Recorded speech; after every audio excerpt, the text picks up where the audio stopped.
এখন আমি আপনাদের সাথে শেয়ার করছি রাজপুঁটি মাছের দুর্দান্ত সুস্বাদু একটি রেসিপি।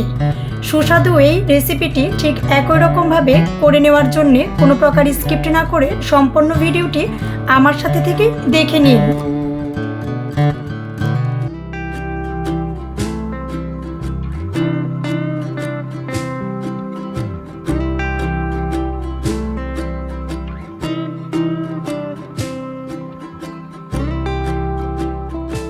সুস্বাদু করে রাজপুঁটি মাছের এই রেসিপিটা শেয়ার করার জন্যে আমি নিয়েছি আলু, সাথে নিয়েছি বেগুন আর নিয়েছি ডাঁটা।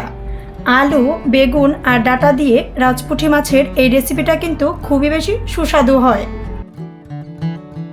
রেসিপিটা শেয়ার করার জন্যে আমি মিডিয়াম সাইজের বেশ কিছু রাজপুঁটি মাছ নিয়ে খুব ভালো করে ধুয়ে পরিষ্কার করে নিয়েছি।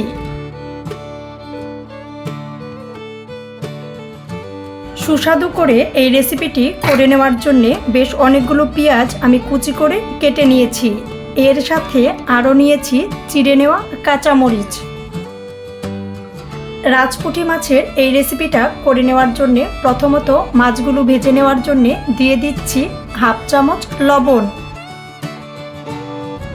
এর সাথে আরও দিয়ে দিচ্ছি হাফ চামচ হলুদের গুঁড়া, হাফ চামচ দিয়ে দিব শুকনা মরিচের গুঁড়া।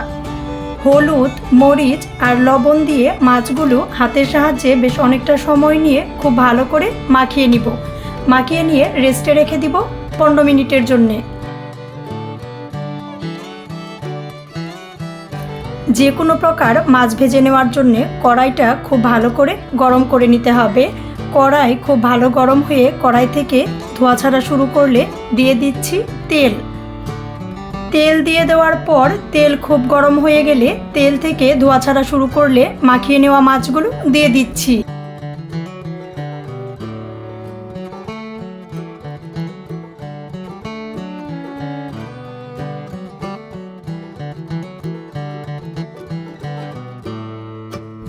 মিডিয়াম লো আঁচে রেখে মাছগুলো আমি ভেজে নিচ্ছি। কোনো মাছ ভাজি করতে গেলে খুব বেশি আঁচে ভেজে নেওয়া যাবে না, এতে কিন্তু মাছের বাইরের অংশগুলো খুব বেশি ভাজা হয়ে যায়, ভিতরের দিকগুলো ভাজা হতে চায় না। এর জন্যে মিডিয়াম লো আঁচে রেখে মাছগুলো খুব ভালো করে ভেজে নিচ্ছি। মিডিয়াম লো আঁচে রেখে বেশ অনেকটা সময় নিয়ে উল্টিয়ে পাল্টিয়ে মাছগুলো খুব ভালো করে ভেজে নিচ্ছি।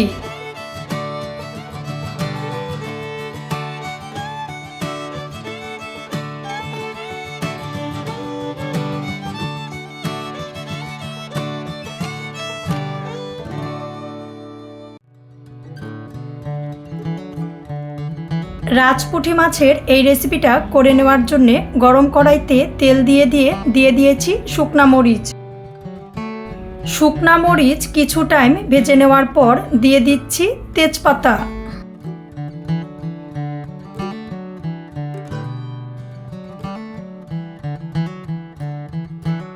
মিডিয়াম সাইজের একটি পেঁয়াজ কুচি দিয়ে দিচ্ছি।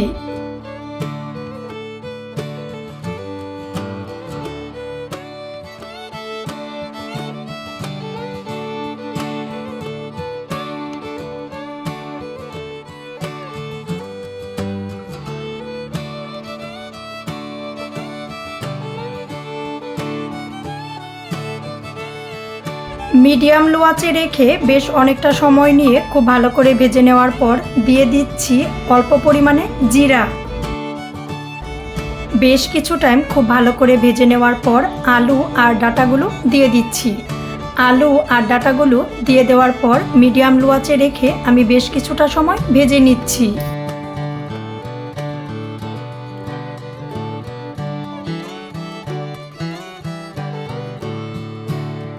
টেস্ট অনুযায়ী দিয়ে দেওয়া হচ্ছে লবণ। লবণ দিয়েও মিডিয়াম লো আঁচে রেখে কিছু টাইম আমরা খুব ভালো করে ভেজে নিচ্ছি।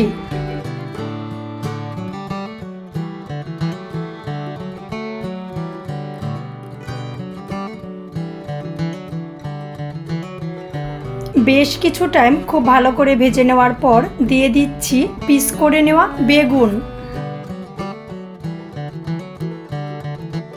বেশ অনেকটা সময় নিয়ে খুব ভালো করে ভেজে নেওয়ার পর দিয়ে দিচ্ছি অল্প পরিমাণে জল।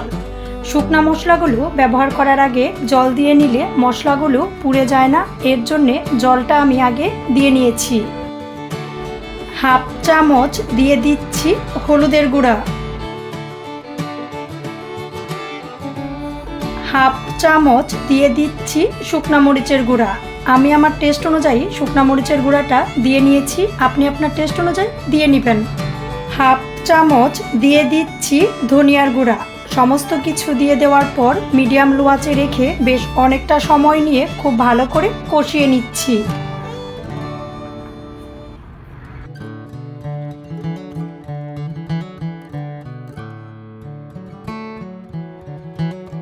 বেশ অনেকটা সময় নিয়ে খুব ভালো করে কষিয়ে নিতে নিতে যখন জল শুকিয়ে মশলার গায়ে তেল ছেড়ে দিয়েছে তখন দিয়ে দিচ্ছি জল।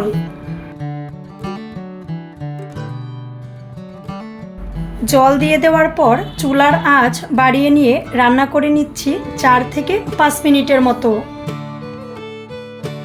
4-5 মিনিট রান্না করে নিয়ে ভেজে নেওয়া মাছগুলো দিয়ে দিচ্ছি।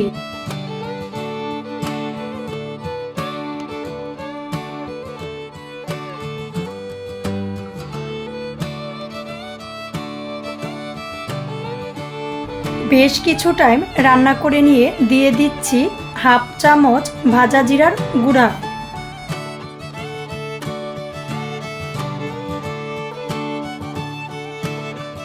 এখন চুলার আঁচ কমিয়ে নিয়ে রান্না করে নিচ্ছি 2 থেকে 3 মিনিটের মতন। আমাদের কিন্তু তরকারিটা হয়ে গেছে, আমরা চুলাটা বন্ধ করে নিচ্ছি। রাজপুঁটি মাছের এই রেসিপিটি দেখে আপনাদের কেমন লেগেছে অবশ্যই কমেন্টস করে জানিয়ে দিবেন। গরম ভাতের সাথে রাজপুঁটি মাছের এই তরকারিটা খেতে কিন্তু খুবই বেশি টেস্টি হয়। ভালো লাগলে অবশ্যই লাইক করবেন, শেয়ার করবেন আর সাবস্ক্রাইব করে আমাদের চ্যানেলের সাথেই থাকবেন।